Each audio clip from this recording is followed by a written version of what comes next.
E o tabu de 9 clássicos sem vitória para o Vasco da Gama foi encerrado nessa quinta-feira com triunfo por 2-0 em cima do Botafogo no Maracanã com grande público. O jogo foi muito condicionado a 2 expulsões do Botafogo ainda no primeiro tempo, a do Adrielson logo de cara e a do Rafael nos minutos finais da etapa inicial. O Vasco só conseguiu marcar seus gols na etapa final. O Alex Teixeira abriu o placar e o Pedro Raul, que já havia desperdiçado algumas chances boas, fez o 2-0.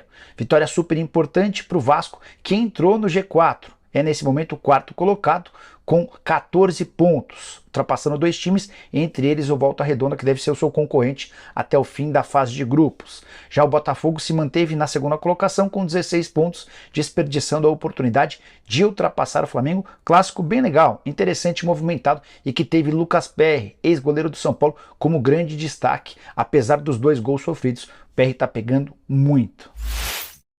Bora fechar o vídeo para falar sobre Everton Ribeiro, meio atacante do Flamengo, 33 anos de idade, números excepcionais com a camisa rubro-negra e a melhor opção de negócio para o mercado de fim de ano. O contrato dele com o Fla se encerra em 31 de dezembro e não há nenhuma sinalização do rubro-negro em relação à extensão do contrato. Esse assunto vai ser abordado por Marcos Braz e companhia somente no fim da temporada. E aos pouquinhos, a notícia de que o contrato dele está perto do fim e ele já poderia assinar um pré-contrato a partir de julho vai chamando a atenção de clubes brasileiros. Cheguei a contar para vocês que o Corinthians não abriu conversas, mas adoraria contar com o retorno de Everton Ribeiro. E pelo menos outros 2 clubes grandes também cogitam essa possibilidade. Com o detalhe de que o Everton Ribeiro ganha R$1.300.000 por mês e teria uma predileção por permanecer no Flamengo, levando em consideração a chance grande de ser campeão. O fato de o Flamengo ter um dos melhores, se não o melhor elenco da América do Sul, garante a ele a possibilidade de estar brigando por títulos da Libertadores, do Brasileiro, da Copa do Brasil e eventualmente até do Mundial de Clubes. Esse é um assunto que vai ser tocado um pouco mais para frente, mas ao jogar por reformulações recentes no Flamengo, dá para imaginar que o Everton Ribeiro corra algum risco. Na temporada passada para essa, Diego Alves e Diego Ribas não tiveram seus vínculos renovados. Felipe Luiz já sabe que vai cumprir seu último ano de contrato, depois deve se aposentar. Davi Luiz tem seu futuro indefinido.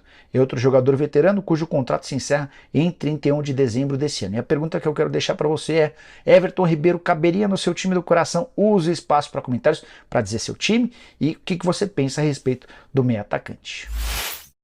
Chegando ao 4º lugar, passa ao Volta Redonda. A vitória do Flamengo foi importante para o Vasco, né? O torcedor do Vasco não vai admitir isso. É difícil avaliar esse jogo nesse mas foi. Não dá para saber o que seria o jogo em condições normais, porque assim, a expulsão do Adrielson foi com 11. Isso. Aos 6 minutos, o Adrielson já tinha um cartão amarelo. Porque ele quase saiu na mão com ele e o Galharz ali se estranharam no meio do campo. Isso aos 6. Aí aos 11, ele para o Alex Teixeira nesse pão e ele é expulso. E a partir daí, vira ataque contra a defesa. É bem verdade que... Pedro Raul. Pois é, ele tava mal no jogo. É bem verdade que para um jogo 11 contra 10, o Vasco teve menos momentos de massacre contra o Botafogo do que a vantagem numérica sugeria. O Botafogo conseguiu se manter organizado no primeiro tempo, o Vitor Cuesta com uma boa atuação, e foi assim, uma lástima, né? Porque a hora que ele perde um zagueiro, que perde o Adrielson expulso, o Luiz Castro bota o Felipe Sampaio.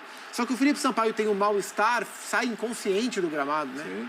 Tá tudo bem com ele. Tudo bem. Mas ele teve que tirar pouco tempo depois o zagueiro que ele colocou para tapar o buraco. Ele bota o Joel Carli. E aí o Carli, na visão do árbitro, comete esse pênalti, que para mim não foi. O Carli pega a bola. E aí o VAR chama e ele arruma a marcação. Só que nessa confusão, o Rafael, lateral do Botafogo, dá meio que um tapa na cara do rapaz do Vasco, acho que do Barros, o volante. E aí ele também é expulso. E aí o Botafogo vira o primeiro tempo com 9. Sim, um dos 2 jogadores do lado direito da primeira linha. Aí, zagueiro e o lateral. Aí o Vasco foi pra cima mesmo, o Nenê entrou. E aí depois do cruzamento, saiu o gol do Alex Teixeira. E não foi um Vasco criativo, né? Com 10 contra 8 de linha. Só com muitos cruzamentos e ganhando várias bolas por cima. Dá pra dizer que o Vasco, que perdeu pro Fluminense, foi melhor do que o Vasco que venceu o Botafogo, é isso? Foi. Assim, eu acho que o Botafogo teve méritos hoje de conseguir se manter organizado das piores das situações. Mas o Vasco não foi um time tão criativo, venceu com justiça. O segundo gol do Pedro Raul foi um gol muito importante para ele, porque ele estava mal no jogo, e ele vinha mal nos últimos jogos, vinha sendo questionado, criticado, etc e tal. Então foi muito importante para o Pedro Raul voltar a marcar, acho que agora é o gol do Pedro Raul. Uma vitória foi justa do Vasco, mas a um jogo verdade muito é que condicionado. o gol do Pedro Raul foi claro que foi importante, mas foi importante sobretudo pelo que ele já tinha desperdiçado de chance nesse mesmo jogo, né? Então, pior é que o saldo do Pedro Raul no jogo especificamente nem é positivo, apesar do gol marcado, né? Eu acho que, assim, obviamente a expulsão com 11 minutos tira qualquer possibilidade da gente analisar o jogo com um viés de vale para isso, significa aquilo. Quer dizer, qualquer significado do jogo ele fica muito vago do ponto de vista das qualidades ou deficiências das equipes, porque é um jogo num contexto completamente diferente, mas tem um valor indiscutível para o Vasco, que é, primeiro, interromper essa inacreditável série de maus resultados em clássicos. 9, né? Eram 9 jogos. Eram 9 jogos, né? 9 jogos, era inacreditável, uma coisa muito... E, aliás, a maior parte das derrotas contra o Botafogo, né? Exato. Eram 4 jogos. E o valor dos pontos, que, bem ou mal, colocam o Vasco na 4ª colocação. Então, é muito mais por isso do que por algum grande significado. Acho que do ponto de vista tático, de avaliação, a gente pode até elogiar mais o Botafogo por como vinha conseguindo se defender, sobretudo quando tinha um a menos apenas, e o Rafael realmente... Aí não dá, né? Nossa, inacreditável. Cara, o time tá já numa situação de inferioridade numérica, já tá complicado. Aí é todo o contrário daquilo que a gente elogiou em relação a comportamentos no derby de São Paulo, o clássico do Rio. Então, isso é uma coisa que a gente não vê, ou pelo menos raramente a gente vê o jogador que atua, jogador brasileiro, pegar um cara da nossa cultura, fazer isso quando vai jogar fora do país. E essa é uma coisa para se pensar, porque o jogador entra em campo para ganhar o jogo. Ele não entra em campo para ter coisas pessoais contra outros jogadores, se as tem, que use para ganhar o jogo.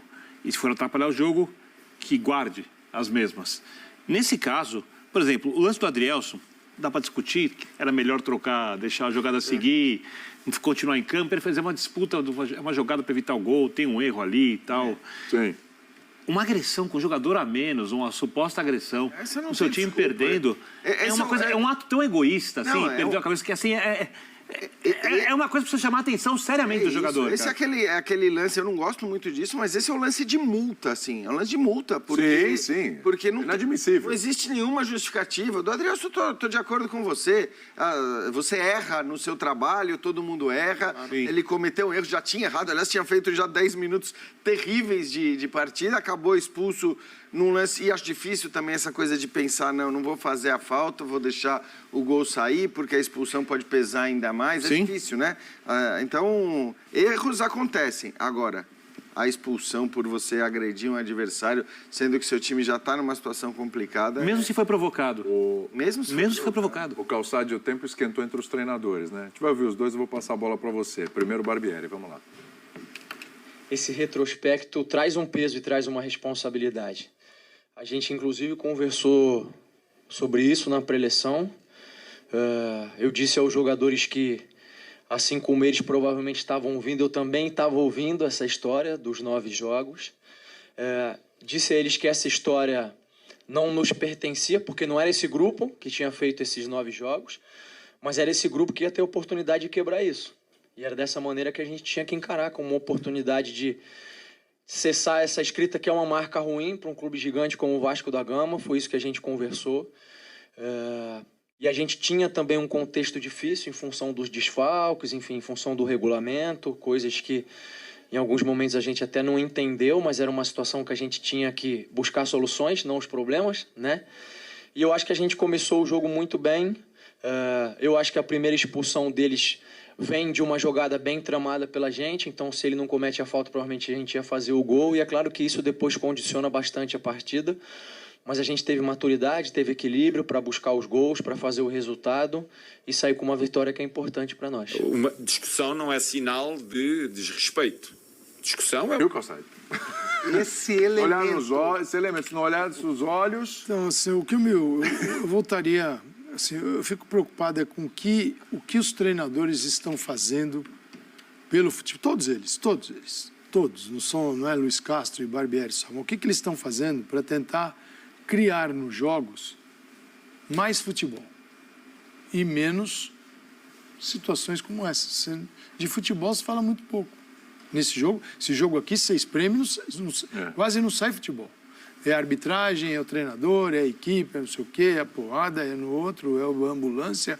Tem uma série de fatos que eles tomam o lugar do futebol. E a gente veio de um clássico em que houve essa preocupação, não vou dizer que é um acaso, mas pode ser, mas de se jogar futebol.